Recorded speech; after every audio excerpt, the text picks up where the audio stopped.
Bonjour, nous allons voir dans cette vidéo comment enregistrer le retour de documents. Alors, comme pour le prêt, le retour nécessite d'être localisé sous le bureau de prêt de sa bibliothèque. Cette action peut être faite lors de la connexion initiale à Alma ou ultérieurement en cliquant sur l'icône de localisation et en sélectionnant le bureau de prêt de sa bibliothèque. La fonction de retour est disponible depuis le menu des services aux usagers. Elle est marquée « Retourner des exemplaires ». On verra tout à l'heure qu'il existe une autre méthode pour faire des retours, en l'occurrence pour retourner des documents depuis le dossier de l'emprunteur. On va donc utiliser cette première méthode, baptisée « Retourner des exemplaires ». Cet écran se réduit à deux fenêtres. La première fenêtre, située à gauche, sert à lire le code-barre de l'exemplaire. La lecture de l'exemplaire peut se faire à l'aide d'une douchette, d'une platine RFID, où le code-barre peut être saisi au clavier. À droite, le système vous invite à renseigner une date et éventuellement une heure à laquelle vous procédez au retour. Cette date va se remplacer la date à laquelle vous faites réellement le retour.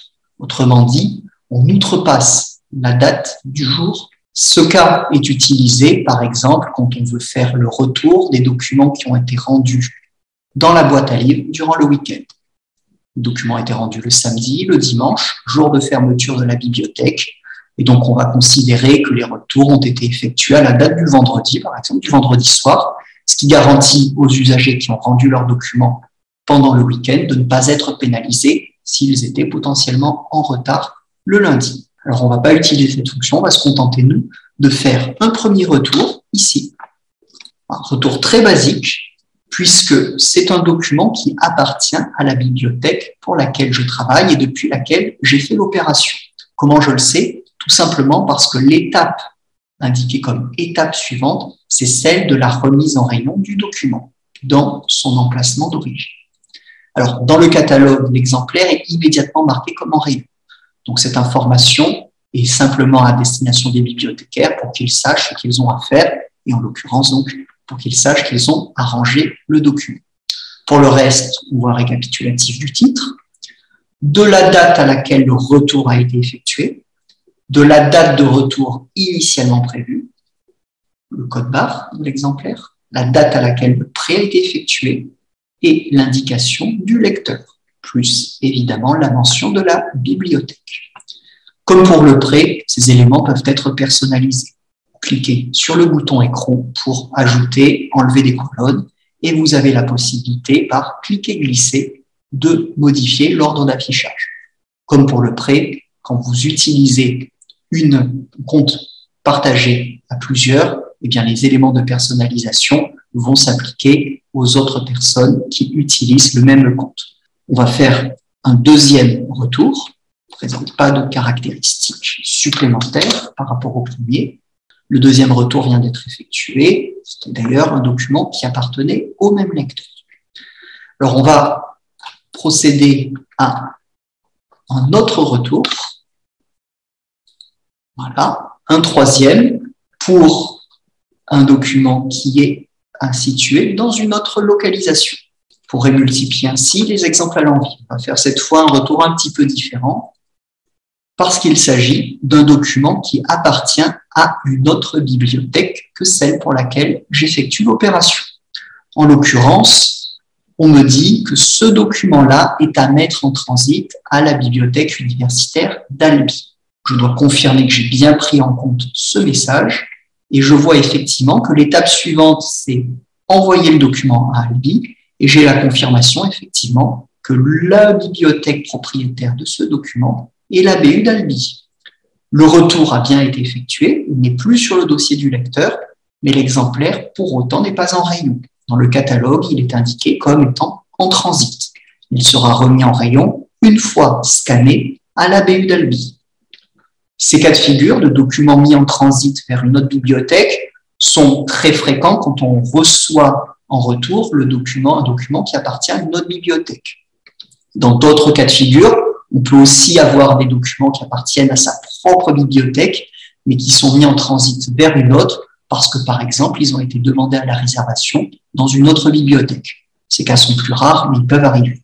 Dans tous les cas, il faut se fier au message à la fenêtre pop-up qui s'est affichée, ainsi qu'aux indications de la colonne étape suivante. On va procéder maintenant à un 5e retour depuis cet même écran. Et nous allons avoir là un cas un petit peu différent puisqu'il s'agit d'un document, un double message, un document pour lequel le lecteur était en retard. Donc, on a l'indication que le lecteur est bloqué avec la date de son blocage, 8 juin 2022. Concrètement, ce lecteur ne pourra plus emprunter et plus faire de demande de réservation jusqu'au 8 juin. Ou plus exactement, jusqu'au 9 juin, puisque c'est dans la nuit que le blocage sera levé.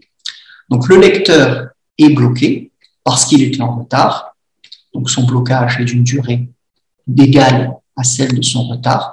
Un jour de pénalité par jour de retard. Nous avons cependant un second message. Alors cette fois, c'est un document qui va être mis en transit, mais il va être mis en transit à l'intérieur de la bibliothèque parce qu'un département qui s'occupe du traitement documentaire a besoin de ce document pour le compléter. Par exemple, c'est un document qui a été créé en catalogage rapide et la notice doit être complétée. Ou alors, c'est un document qui était en mauvais état, qui avait été identifié comme étant en mauvais état au moment du prêt, et le document doit être envoyé vers le service chargé de la réparation. Dans tous les cas, comme tout à l'heure pour le document transit vers la BU d'Alpi, on se fie aux indications du système. Donc, ça va être un transit à l'intérieur de la bibliothèque vers le département chargé de son traitement. On a eu la fenêtre pop-up et on a l'indication de la destination dans la colonne étape suivante.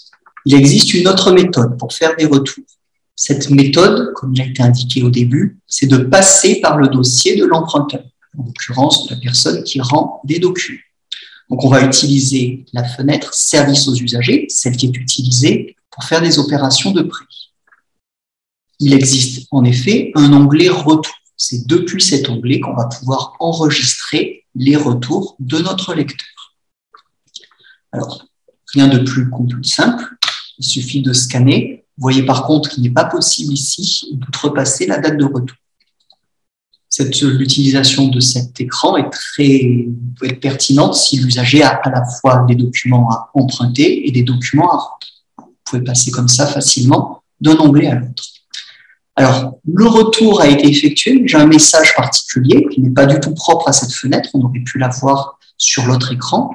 C'est un message particulier puisqu'on nous dit que l'exemplaire est réservé.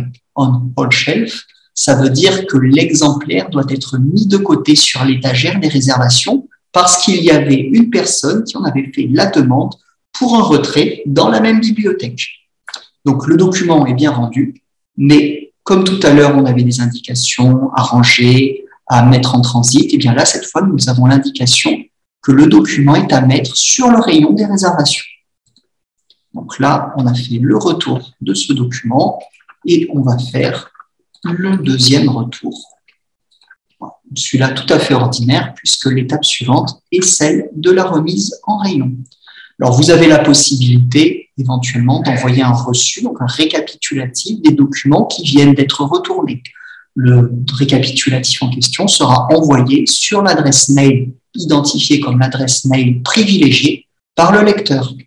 Si vous avez fini, vous pouvez cliquer sur effectuer et passer au lecteur suivant.